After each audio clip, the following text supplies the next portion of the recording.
Social media adults కంటెంట్కి check పెట్టబోతున్న ప్రభుత్వాలు. AP కర్ణాటకలో social మీడియాపై ఆంక్షలు. మరి తెలంగాణ పరిస్థితి ఏంటి అంటూ కామెంట్స్. ఇంతకీ అడల్ట్స్ కంటెంట్ని ఎలా చెక్ పెట్టబోతున్నారు? Watch this video.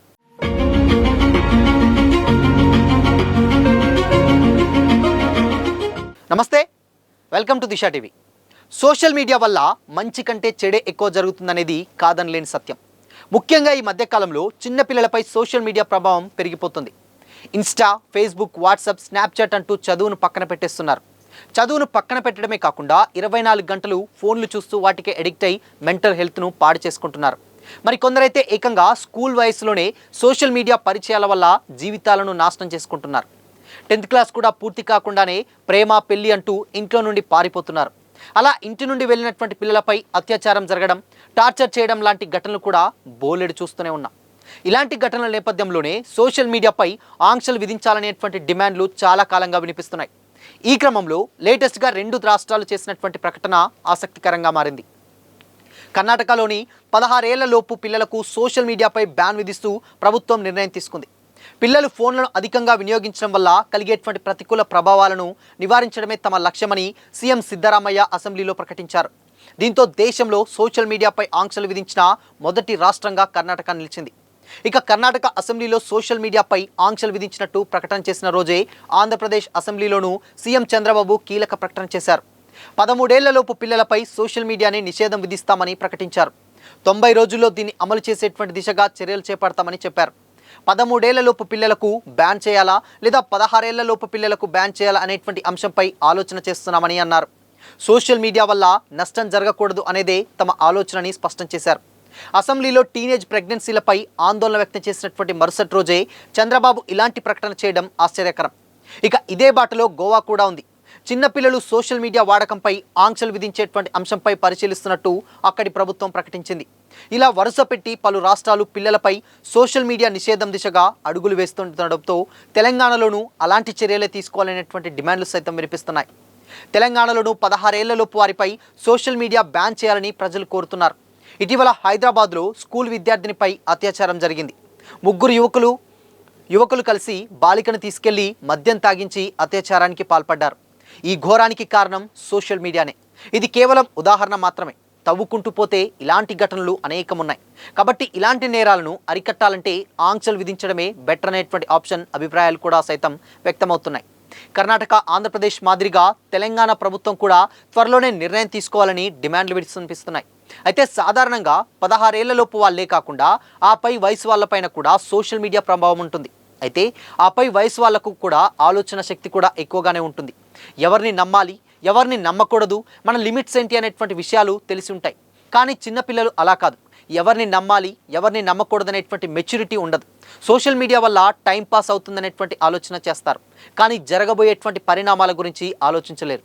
మరోవైపు మెచ్యూరిటీ తక్కువ ఉండడం వల్ల మోసం చేసే వాళ్ళు కూడా సులభంగా టార్గెట్ చేసే అవకాశం ఉంది. కాబట్టి పిల్లలకు సోషల్ మీడియా బ్రాండ్ అంశాన్ని ప్రతి ఒక్కరూ స్వాగతిస్తున్నారు. ఆ దిశగా వెళ్తున్నటువంటి ప్రభుత్వాలను సైతం అందరూ కూడా అభినందిస్తున్నారు. ఎందుకంటే ఇప్పుడు ఈ జనరేషన్లో ఉన్నటువంటి సోషల్ మీడియాలో చాలామంది యువకులు అండ్ దాని తర్వాత టీనేజర్స్, దాని తర్వాత చిన్నపిల్లలు కూడా దీనివల్ల చెడిపోతున్నారు. లేటెస్ట్గా ఘటన చూస్తే ఒక ఏరియాలో మర్డర్ జరిగింది, చిన్న పాప కేసు. ఆ ఇష్యూ కూడా సోషల్ మీడియాలో ఆ మర్డర్ని ఎలా చేయాలి అండ్ దాని తర్వాత వాటిని ఎలా కనుమరుగు చేయాలనేటువంటి సాక్ష్యాలను కూడా సోషల్ మీడియాలో వెతికినటువంటి ఘటనలు కూడా ఇప్పటికీ కూడా కలకలం రేపుతుంటాయి. సో ఇలాంటి ఘటనలకు ఆధారంగానే అంటే ఏజ్ లిమిట్ ఇప్పుడు ఉన్నటువంటి సోషల్ మీడియాలో ఎంతో కొంత మంచి జరుగుతుంది, కానీ ఎక్కువగా అది చెడుకు ప్రభావితం చేసేటువంటి ఛాన్సెస్లే ఎక్కువగా ఉన్నాయి.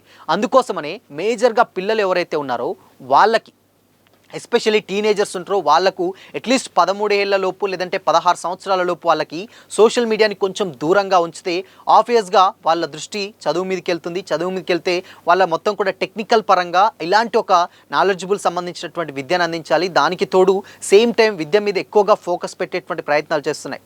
ఇప్పుడు వచ్చేటువంటి ఇన్స్టాలో చాలామందికి తెలుసు అండి, ఇన్స్టాలో రీల్స్ ఉంటాయి అండ్ దాని తర్వాత షార్ట్స్ ఉంటాయి. ఇలాంటి రకరకాలైనటువంటి ఎంటర్టైన్మెంట్ కంటెంట్స్ కూడా చాలా వైరల్ అవుతున్నటువంటి సిచ్యువేషన్స్లో పెద్దలు సైతం అంటే ఉన్నటువంటి జాబ్స్ ఏదైతే ఇప్పుడు వైఫ్ కానీ హస్బెండ్ కానీ ఇద్దరు జాబర్స్ అవుతుండడం అండ్ వాళ్ళ లైఫ్ బిజీ లైఫ్లో గడుపుతుండడం, వాళ్ళు ఆఫీస్లోకి వెళ్ళి వచ్చిన తర్వాత పిల్లల పట్ల సరిగ్గా చూడకపోవడం, ఇలాంటి రకరకాలైనటువంటి రీజన్స్ వల్ల పిల్లలు పక్కదారి పడుతున్నారన్న సత్యాలు కూడా సోషల్ మీడియాలో వినిపిస్తూనే ఉంటాయి. అయితే ఏదైనా మేజర్గా ఏంటంటే అలాంటి సిచ్యువేషన్స్ ఫేస్ చేయకుండా అట్లీస్ట్ పిల్లలతోటి ఆఫీస్ నుంచి వచ్చినటువంటి పేరెంట్స్ దగ్గరుండి వాళ్ళు ఏం చేస్తున్నారు, వాళ్ళ కదలికలు ఏంటి, వాళ్ళు ఎటు వెళ్తున్నారు, ఎటు వస్తున్నారు, అండ్ దాని తర్వాత ఫోన్స్ ఇస్తే దాన్ని వాళ్ళు ఎలా మిస్యూజ్ చేస్తున్నారు, ఇలాంటి అంశాలన్నిటి కూడా కొంచెం పరిశీలిస్తే బాగుంటుంది.